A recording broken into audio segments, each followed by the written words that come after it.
खान काफ़ी दिनों से बड़ा अनरेस्ट है जी अमन अमान की सूरत हाल के हवाले से। पहले ये होता था कि मोटरसाइकिल चोरी होती थी, अब कंप्लेंट यह है कि दिन दिहाड़े आपको शहर के मुख्तलिफ, यानी एक होता है आप किसी मुज़ाफ़ाती इलाके में हैं, देहात में हैं और कोई वीरान जगह है, वहाँ पर कोई डकैती होगी। अब तो शहर के अंदर ऐसे वाक़यात हुए हैं कि आपने मसरूफ़ रोड के ऊपर एक मोटरसाइकिल के ऊपर लोग हैं, उन्होंने गन पॉइंट के ऊपर मोटरसाइकिल छीनी और निकल गए उसके बाद।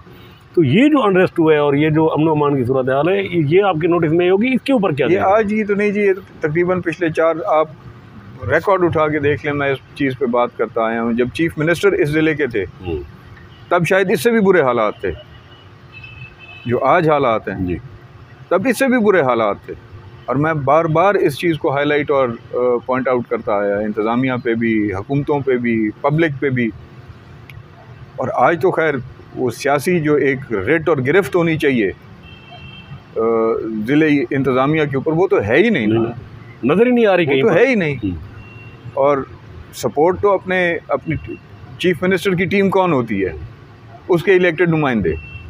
और दूसरी तरफ इंतज़ामिया की जो अफसरान होते हैं, वो ज़्यादा डिपेंडेंसी होनी चाहिए उसकी अपनी पॉलिटिकल टीम के ऊपर।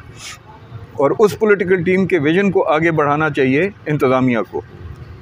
टोटल डिस्कनेक्ट है आपकी इंतज़ामिया और आपके इलेक्टेड नुमाइंदों के दरमियान। इलेक्टेड नुमाइंदे अपनी ज़ाती महफिलों में बैठ के, अपनी निजी महफिलों में बैठ के और गिले करते हैं जी इंतज़ामिया हमारी सुनती नहीं है। तो आप MNA MP किस चीज़ के बने बैठे हैं? आपकी तनख्वाहों पे ये अफसरान, हमारी तनख्वाहों पे ये अफसरान इन ज़िलों में बैठे हुए हैं और बादशाहियाँ कर रहे हैं।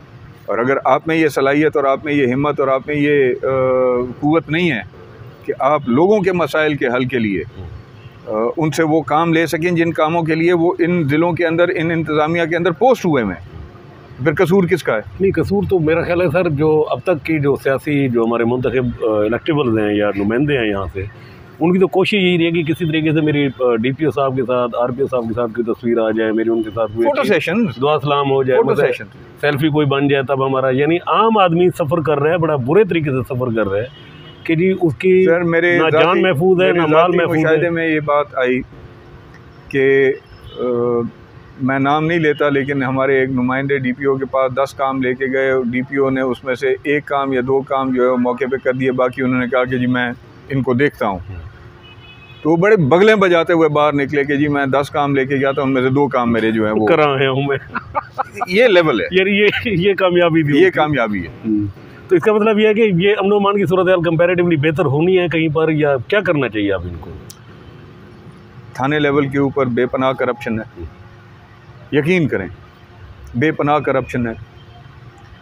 आपकी रेवेन्यू डिपार्टमेंट बेपनाह करप्शन है, बहुत शिकायतें हैं रेवेन्यू डिपार्टमेंट, बेपनाह करप्शन है। इफेक्ट कौन हो रहा है? पब्लिक हो रही है। ज़ाहिर है जी, आम आदमी तो। अभी हाल ही में एक घराना हमारे दही इलाके से उसका ताल्लुक़ है, उनका घर का एक फ़र्द जो है वो सऊदी या दुबई में कारोबार या कामकाज के घर से वहीं पे काफ़ी अरसे से मुकीम है। तो वो गाए बगाए अपनी फैमिली को रकूम जो है वो भिजवाते रहते हैं। यहाँ पे उनके कोई रिश्तेदार, अजीज़ रिश्तेदार हैं या जो भी उनका तरीक़ाकार है, उसके तहत उन्होंने कोई रकम कुछ महीने पहले भिजवाई और फिर कुछ महीने बाद भिजवाई, अभी रिसेंटली भिजवाई।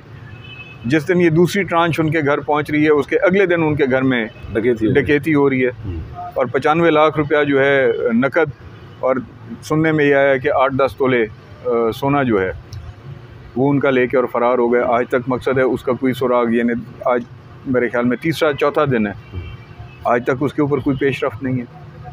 ये तो मैं आपको देहात की बात कर रहा हूँ जहाँ पे लोग नॉर्मली गार्ड पे होते हैं। एक देहात का माहौल शहर के माहौल से मुख्तलिफ होता है, ठीक है, जहाँ पे लोग वैसे ही गार्ड पे होते हैं और कोई तरीकाकार ऐसा, अगर कुछ लोग घर के अंदर सो रहे हैं तो कुछ लोग घर के बाहर सहन में सो रहे हैं। सिस्टम बनाया होता है, 7-8 लोग जो हैं वो घर के अंदर दाखिल होते हैं और ये लूट मार करके वहाँ पे और वहाँ से फ़रार हो जाते हैं। पुलिस को आज तक कोई सुराग नहीं मिला। तो और तहफ़्फ़ुज़ या यानी कि गैर यकीनी सूरत हाल इससे ज़्यादा और क्या होगी? वैसे अमन अमान में तो जो हमारी ज़िले इंतज़ामिया है या पुलिस है, ये तो कम्प्लीटली फेल हो चुकी है इस वक्त तक, मुकम्मल तौर कि लोग अपने आसरे पे हों तो मुकम्मल तौर यानी क्रिमिनल तो फिर क्रिमिनल होता है ना जी, वो तो आइडेंटिफाइड होते हैं कि जी ये क्रिमिनल्स हैं। आज अपने तहफ़्फ़ुज़ के लिए हुकूमत पंजाब ने जो है वो लाइसेंसेस बंद किए हुए हैं, असला लाइसेंसेस जो हैं वो जारी नहीं कर रहे। अगर कोई अपने तहफ़्फ़ुज़ के लिए भी कोई चीज़ अपने साथ, कोई असला या कोई छोटा मोटा असला अपने तहफ़्फ़ुज़ के लिए भी अपने साथ रख दे तो सबसे बड़ा क्रिमिनल वो बन जाता है। वो अपने डिफेंस में भी नहीं, नामालूम पर्चों के अंदर उसको मुलविस कर दिया जाता है ता वक्ते कि वो जो है कोई ले दे करके अपनी जान न छुड़वाए। ठीक है, तो छोड़े ना इन चीज़ों को। ये हम लोग